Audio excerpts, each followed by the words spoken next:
What do you mean it sucks? This pepper beef is too damn spicy.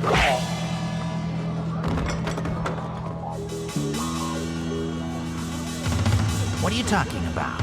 This is good. Holy shit. Am I right? I mean, what else kind of expectation or kind of reaction can you expect when this fucking happens in fucking AKUMA? AKUMA, really? Harada, AKUMA. Really? AKUMA.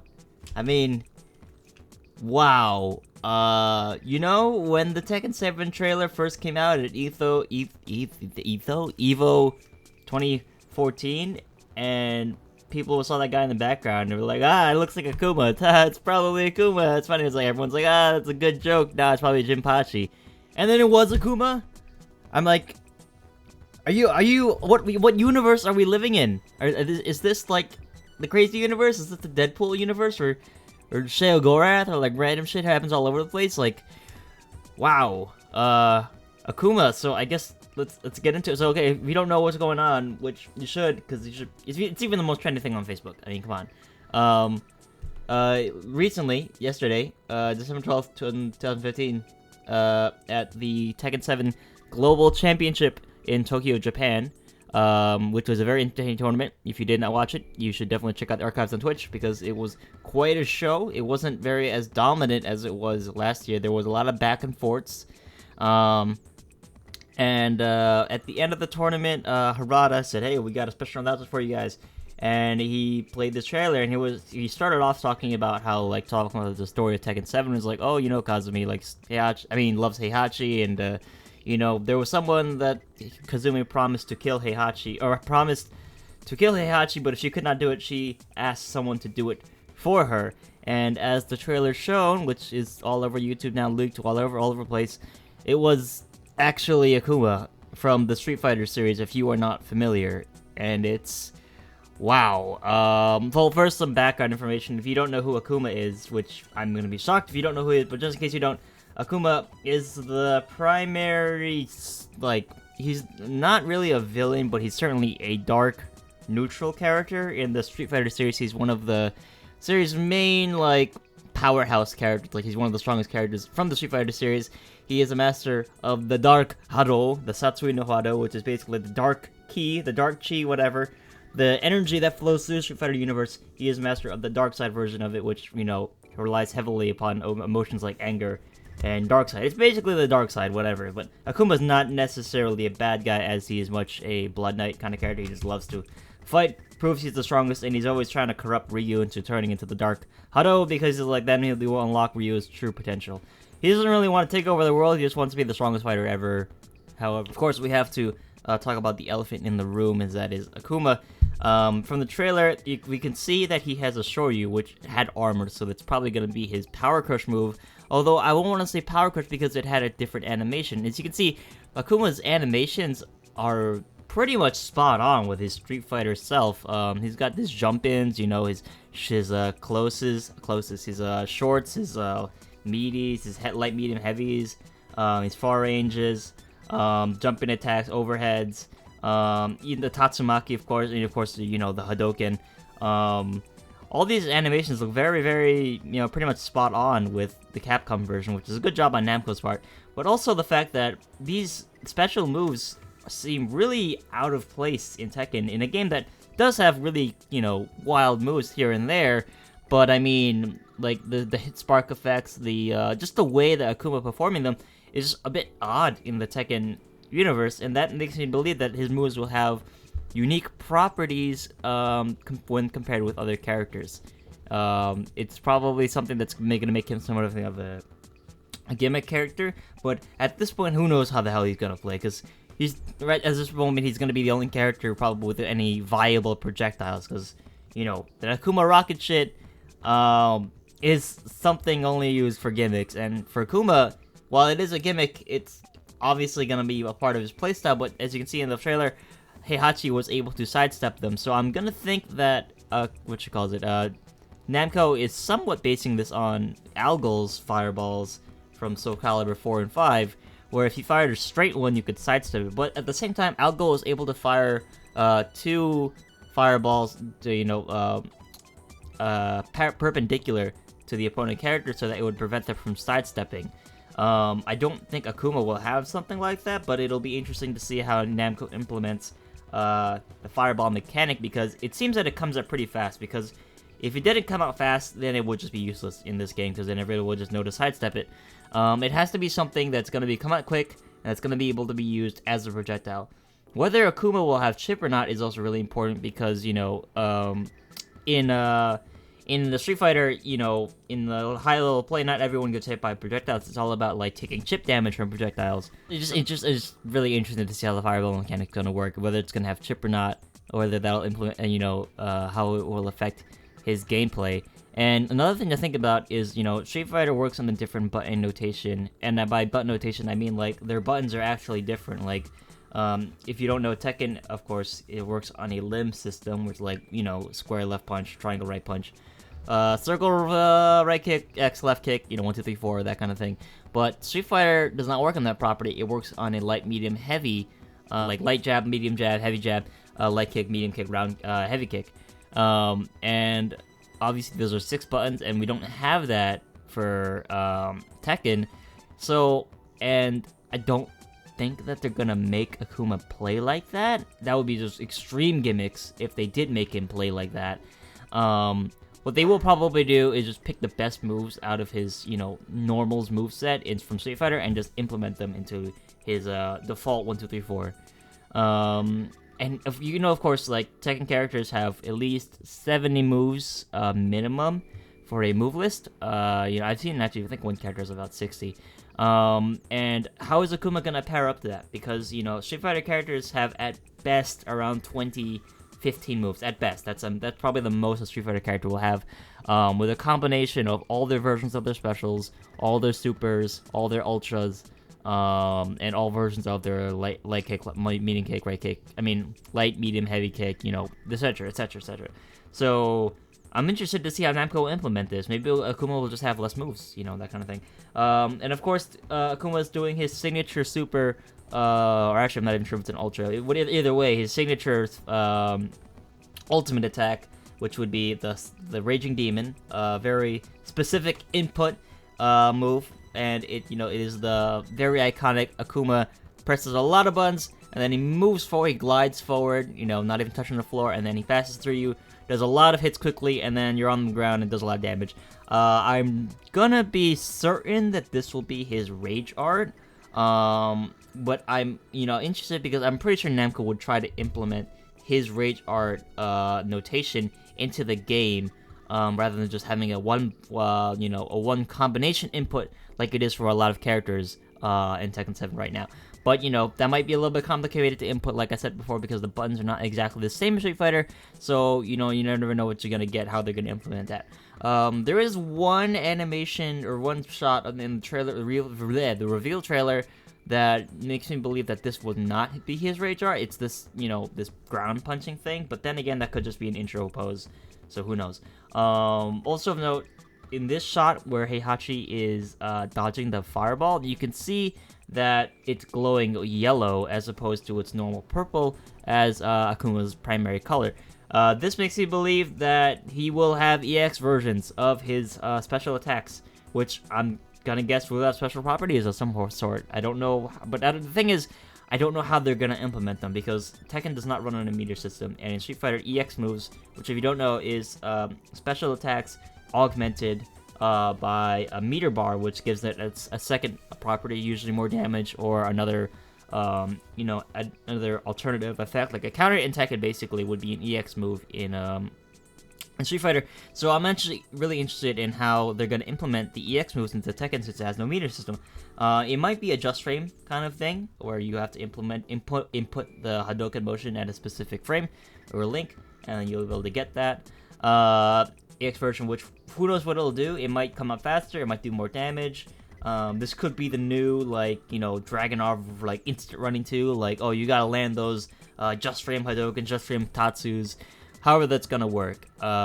It's just there's so much to think about here, because it's so odd how you can implement a character whose fighting game system is so radically different from Tekken's, although at the same time it's kind of similar.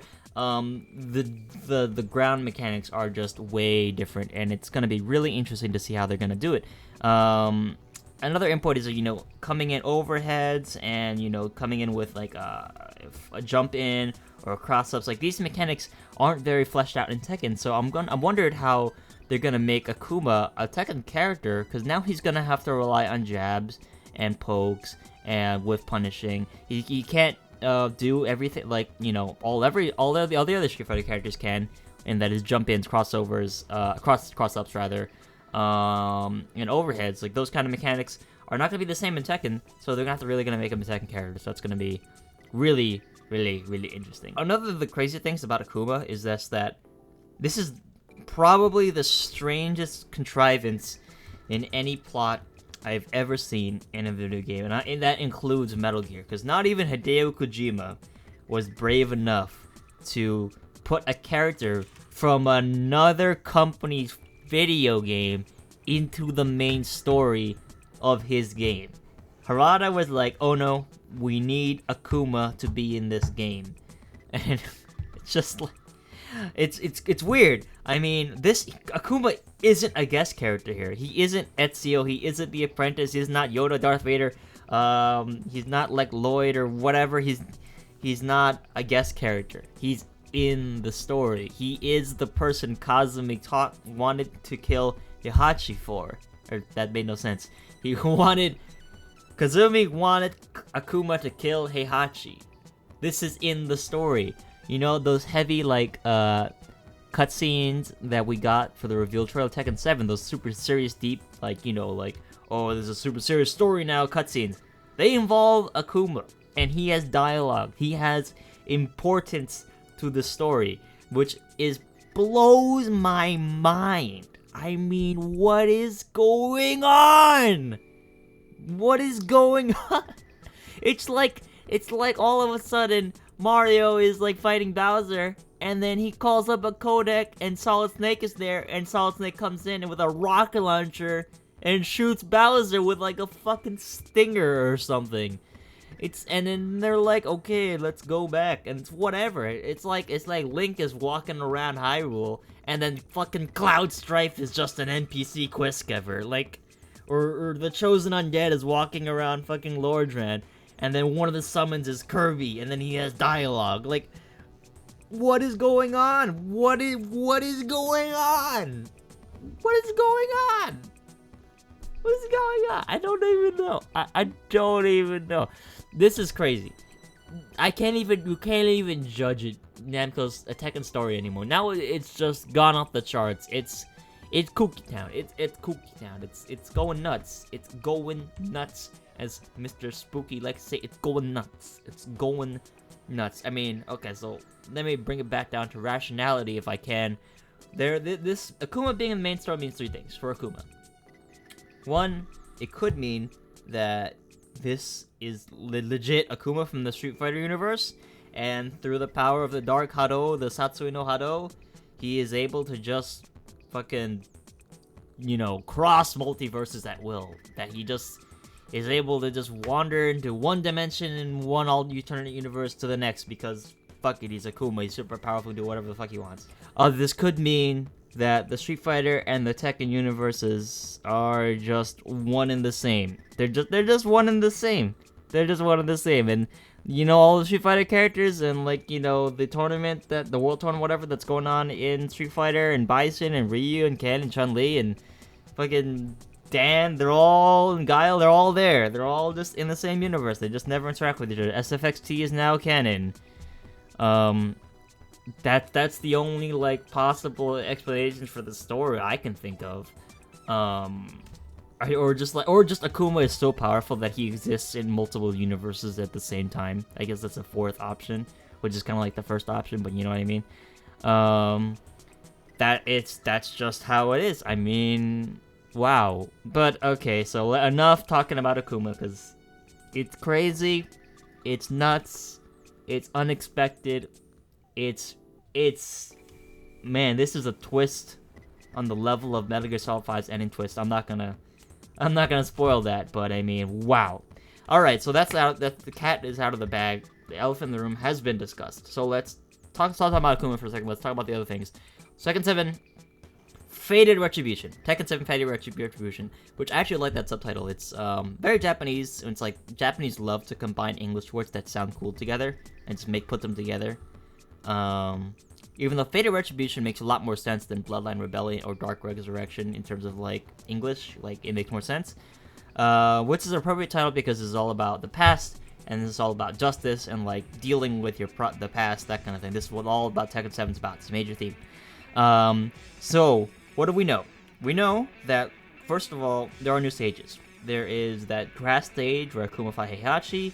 And there will be redesigned lighting for a lot of the stages. Now you can see for the destroyed New York stage, the lighting is now noonish instead of like nearly dusk, destroyed orange. So now it has like a beigeish tint as opposed to the destroyed orange tint before. Now we also have the Hanmaru stage from Tekken Tag Tournament 2, the same stage, but now it's gonna be at nighttime instead. Which is going to be also very cool to see. So the lighting is definitely improved a lot. It's not as she calls it it's not as exaggerated as is in Tekken 7. Now Tekken 7 lighting is good, but you can still tell that it's video game lighting. And maybe not the point is to make it realistic because that would be like MKX's direction of character models and art design. But it's still nice to have the lighting look, relatable, like it's believable in the real world sense. And I think Tekken 7 Tekken 7 Fated Retribution is definitely going down that path. Now, what we also have here is a plethora of new characters' costumes. Now, this is an excellent, Lee Chao Lan way of, appealing to the fans, because one thing about the new costumes is that this has been something that Tekken players have been crying since Tekken 6, because from Tekken 5 to Tekken 6, not a lot of people really didn't get second costumes. In Tekken Tag Tournament 2, everyone kept Tekken 6's 1P costumes, and their 2P costumes are basically customs. And then Tekken 7, of course, happened, and then once again, pretty much everybody kept the same costumes, and people were starting to see a trend. Like, after Tekken 5, they're like, oh, there's new costumes. Tekken 6, a lot of characters kept the same costumes. And they're like, oh, that's okay, we're using the same costumes. It's just one game, People are still used to them. They're still recognizable. And Tekken Tag Tournament 2 came out, and everyone was like, alright, no new costumes. This is like, been a while since Tekken 5 here. What's going on here? Tekken Revolution came out. Nobody still new costumes, and everyone's now starting to get a little annoyed. Tekken 7 comes out, still the same costumes. Everybody is now like, what the fuck is going on here? And so Namco was like, okay, maybe we should reverse the decision, because I explicitly recall Harada going and talking about how he wanted to keep the costumes the same in Tekken 7 because he wanted to keep the characters recognizable. But seeing how like the community's feedback was like, we want new costumes, we want them to look different. Something I really liked about the Soul Calibur series is how every character had a new costume in every game. They kept the same theme overall, but their costumes were entirely different, which was amazing. I love the art direction that Soul Calibur took, and I'm finally glad that Tekken is going back to it. Now, it's comparable to Tekken 3, going into Tekken 4. Whatever you may think of Tekken 4, Tekken 3 to Tekken 4 had the most liberal costume changes in the Tekken series overall. Like everybody threw their old costumes out of the into the garbage, and everybody got new costumes, and it was pretty much well received.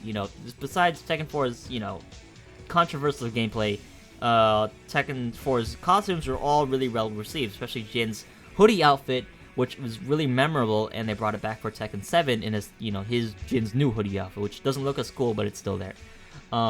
Taking a look at the outfits individually, first we have Asuka, and this costume I'm actually not that impressed with so far, because it looks a lot like Leo's, sexy, as I want to say, because the artist who made this caricature of all the Tekken 4 females, the Tekken Tag Tournament 2 females were all like, sexy designs. It looks a lot like her Explorer outfit, and it also reminds me a lot of Asuka's outfit in the Tekken 5 opening, which was just her school outfit. But this outfit, it's just like a brown light, like jacket, you know, and you know, short shorts. It's very Asuka. Her boots, also of note, her boots are pretty much the same as they are in her default Tekken costume. They're just a brown and red rather than blue and black and white color scheme. Which is, I mean, it's okay. It's certainly new, but it's nothing really drastic. It certainly is, you know, Asuka's style. But I mean, it's nothing really to write home about. Also of note is her like really low cleavage shot right there, which is rather interesting because I thought, you know, Asuka was more the conservative type, even though she's, you know, obviously not very. I mean, Asuka's pretty fucking hot, but I mean, you know, she's not the type to dress like fucking Anna or something. We've got Brian, who is, from judging from a lot of people's comments, he is probably the character's design that most people enjoyed. He's got a, looks like a robotic arm, which he is a cyborg, so there you go. He's got a half-mask skull bandana, which is pretty cool. I actually own something like this. Almost the exact same one, except for the tongue thing there. And the really nice trench coat, and you know, the intro where he brings in whatever that thing is that he throws, like it looks like a gun or a rocket launcher or something. It looks really fresh. It still keeps Brian's design, like, you know, this really like badass Terminator style, roughed up look. And I think it just fits him really, really well. I like the trench coat design, that it's open. I like the fact that he's not wearing a shirt either. It fits his rough, very masculine, very like tough guy persona. And I do like the new robotic arm. I think that's a nice addition since, you know, I believe that's also the arm he does his Down Forward 1 repeating series with, so that's going to be really fun to see. Lily's new design, which is also like Asuka's. It's not a big departure from her original design. It's a lot more like frilly. And considering that, you know, Lily has kept the same costume since Tekken 5, it's fresh. It's nice to see a completely new design, even though it's not that completely new. It's still keep the same theme of, like, you know, a really rich, frilly person who likes Lolita dresses. Although this one is arguably a lot more Lolita than the other ones. One thing I would have liked to see is Lily with a new haircut, but I just don't like that hairstyle. But, you know, it's Lily's, you know, signature hairstyle, so, you know, whatever, just let her have it. Leo's was also one of the new ones that really got, like, a really big difference in design. She's got kind of a chain ball thing here going here, and she's got, like, a white half jacket. I don't know if you can describe it like that, and it's got a lot of belts, which is, you know, Leo likes belts, as you can tell by her default Tekken costume. And this one, she actually looks a lot more masculine, and which is interesting because her Tekken 7 voice is definitely a lot more feminine than her normal voice. So it's weird that she's gonna be, you know, once again, kind of gender ambiguous, even though, you know, it's confirmed to be female. Although she definitely has so far the most radical costume change so far, and I like the design of this like yellow sparks, I guess I want to say, or lightning strikes across her arms, or the gold lightning strikes across her arm. I think that's really cool, as well as the fur around the collar of the jacket. I feel like I'm talking like a fashion designer right now. It's cool. I like it. I really enjoy it. I can't wait to, like, you know, color that up. Whatever. We also have Dragunov, who now has a beret and, like, a military trench coat. His design is basically Brian now, but with a military jacket, like an officer's uniform in the middle, with a tie, and as well as, you know, the trench coat, which makes him, like, look like a really, like, officer type kind of guy in a winter war. Whereas the Dragunov in Tekken 6, Tekken 7, I mean, yeah, in Tekken 7, Tekken Taitu, and Tekken 6, and Tekken 5, he looked like an officer for sure, but he looked kind of like an officer from from a movie. Like, he's the bad guy at the end of the Street Fighter movie. He's Bison, in a sense. But this one makes him look like a real menacing general type of character, which I'm not sure Dragunov's rank goes that high, but he certainly looks the part. He really looks military now. We also have King, who honestly all they did was just give him, like, a wrestling cape, and I mean, like, the capes that the wrestlers take off as they come into the arena, and it just makes his appearance a lot more hype. It gives a lot more grandeur to his design. It makes him really like this, like, guy who comes in presenting himself as strong and proud, and you know when King comes in, he's not gonna take off the cape because that's now his new outfit. So, but you can imagine when he enters the arena, it's like he's taking off the cape and he's like, yeah, flexing my muscles, cheering to the crowd, that kind of thing. It's a fun aesthetic for a wrestling character like King. Ling Xiaoyu also got one of the more, overall design changes, one of the more newer ones, where she has this tight kipao, which is, I don't even know if it's a kipao, but it could be. It could be. But that flows down. She has like a long skirt now, as opposed to her like short skirt that she had before. It wasn't really a short skirt; it was like a half skirt. But now she has pretty much a long skirt that goes down to her ankles, although it's not completely covering her body. She also got those latex or whatever, like rubber leggings, the shiny black leggings, with some floral designs on them, and the same Xiaoyu shoes. Her hair is also noticeably longer, and it flows down a lot closer to her shoulders, which is something that was a design change in Tekken 7. Even though Xiaoyu still looks super young here, I don't want to say that it makes her look a lot older, which, if I'm gonna guess, Tekken 7 would take place a year after Tekken 6, and Xiaoyu would be at least 20 or 19. So she looks a lot older. She looks like a woman instead of a girl, even though her face is like, I am a babyface girl. Also, she's got a booty now. But then again, all the Tekken characters have booty, it's just how it is. I also like the half glove design as well, the fingerless gloves thing and the bracelet. I think her new design looks really cool. I think it fits her really, really well. She looks a bit like Chun-Li now, which is basically how the path of all fighting game Chinese characters go. Eventually, they all just start looking like Chun-Li eventually, because Japan thinks that all Chinese girls or women wear some kind of like pigtails or twin buns in their hair. And I'm okay with that. It also keeps the same color scheme. Her primary color is still orange and yellow, and she still keeps that, so awesome on that.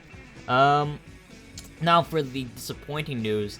The disappointing news is that while Tekken 7 Fated Retribution is certainly hype, let's go over all the things we covered. We covered graphics, we've got new character designs, and we've got, of course, Akuma. Now Tekken, they did mention, Harada did mention that, of course, they will reveal new characters that will come out in Tekken 7 Fated Retribution as time goes on, and that brings a lot of hope to us hopefuls who are waiting for our favorites. I'm crossing my fingers for Lei Wulong, which I'm pretty certain he'll make it in because he's one of the more popular characters that they've left out. Along with Nina, she's probably going to be in it. Those two are probably a shoo-in. Julia is probably a third shoo-in as well. Despite the hype, the fact that we're going to get, these characters eventually, I don't think there's going to be any brand new characters that they will announce. Maybe one, but after Akuma and after all the new characters like Lucky Chloe, Claudio, Shaheen, Katarina, and I think they're going to stop with the new characters for a while, because they don't really, I don't think any Tekken has added more than 4 new characters. I think Tekken 6 had the most. Tekken 6 introduced Miguel, Leo, Lars, and Elisa, so that's about 4. Oh wait, it's Athena. Yeah, so it's 5. They've introduced 5 characters. So that's the most I think they've ever gone. So I don't think they'll go around that limit, because they're trying to keep the roster small here, because they don't want the crowd to be overwhelmed by so many different characters at once. The last thing I want to say is, unfortunately, a bad parting note is that Harada mentioned that Tekken 7 Fated Retribution is coming to arcades first, as they do, as a test release. And this will certainly, Akuma and Tekken 7 Fated Retribution and the new graphics and everything. It's on the stage right now. Everybody's hype about it. But I'm afraid that the hype is gonna fade because how long they're gonna have to wait to put it on consoles. And what I mean about this is Tekken 7's, its arcade edition has been out for about 1.5 years now, and then we're gonna have to wait at least half a year, at minimum half a year, for Tekken 7 Fated Retribution to come out on arcades, and then once again they're gonna have to wait a while until they do an a console release. Once they're certain that everybody has heard about the game, they're confident they'll do a console release. Now this is gonna be a long ass waiting period for us to get Tekken 7 Fated Retribution here in America and places without many arcades. And that means pretty much everywhere in the world besides, like, Japan, Korea, and Hong Kong, and probably the Philippines. There are not many arcades still thriving in other parts of the world, and Namco's not going to feel confident enough to release it there for a while. And console version, unfortunately, we're probably looking at a 2017 release, which is really disappointing. When you think about it, it kind of kills the hype for me, but it's just the reality that we have to deal with, is that Namco has to make these business decisions, and clearly they can't release Tekken 7 Fated Retribution tomorrow. So we can only hope that the development team works quickly and that Namco gets confident enough to release it in late 2016. Although don't expect to see Tekken 7 on your PS4 for a while. I mean, the good news here is that at least we will be getting the Tekken 7 Fated Retribution version, and we won't be getting Tekken 7. Like, we won't have to buy a new version of Tekken 7. Although it's just, you know, after the global tournament, just how long we have to wait for Tekken 7 is just, you know, it's kind of disheartening. And another, like, side effect of this is that the reason why, you know, Korea and Japan are always ahead of America when it comes to Tekken is because they just happen to have the game longer. And their arcades, of course, form a tight-knit community where they're able to train and build a strong community where everybody can, you know, rise as players together. That's why Green Arcade and Sugamo Arcade and Tekken in Japan are, you know, the hotspots for Tekken, and they are like the breeding grounds of great players like Nobi and Taku and Ao. And Green Arcade, JDCR and Knee and Help Me, all these great players. And it's just because of the community that they have, this innate advantage. And, you know, since arcades are dying here in the US and Tekken isn't as popular here, although I'm certain that when Tekken 7 Fated Retribution comes out, it will certainly, you know, have an explosion of interest.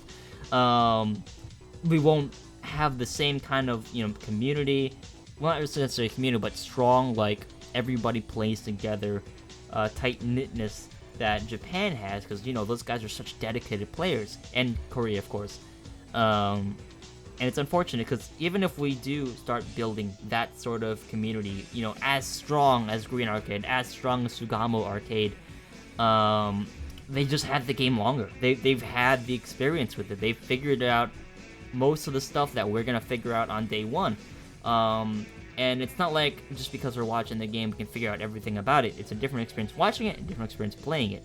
So, I mean, we have the limited Tekken 7 arcade release here that I believe they've recalled all those now that the World Tournament is finished. So we're not going to have a lot of Tekken 7 practice. Unfortunately, it's just the fact of the matter. We're going to be behind because we just don't have as ready access to it as Japan and Korea does. An unfortunate truth. So we're just going to have to work really hard to fight those Koreans.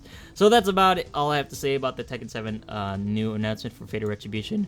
I'm very excited, as we should all be.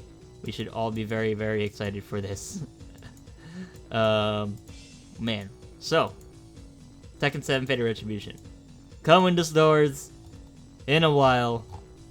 Akuma. Favorite Device is signing off.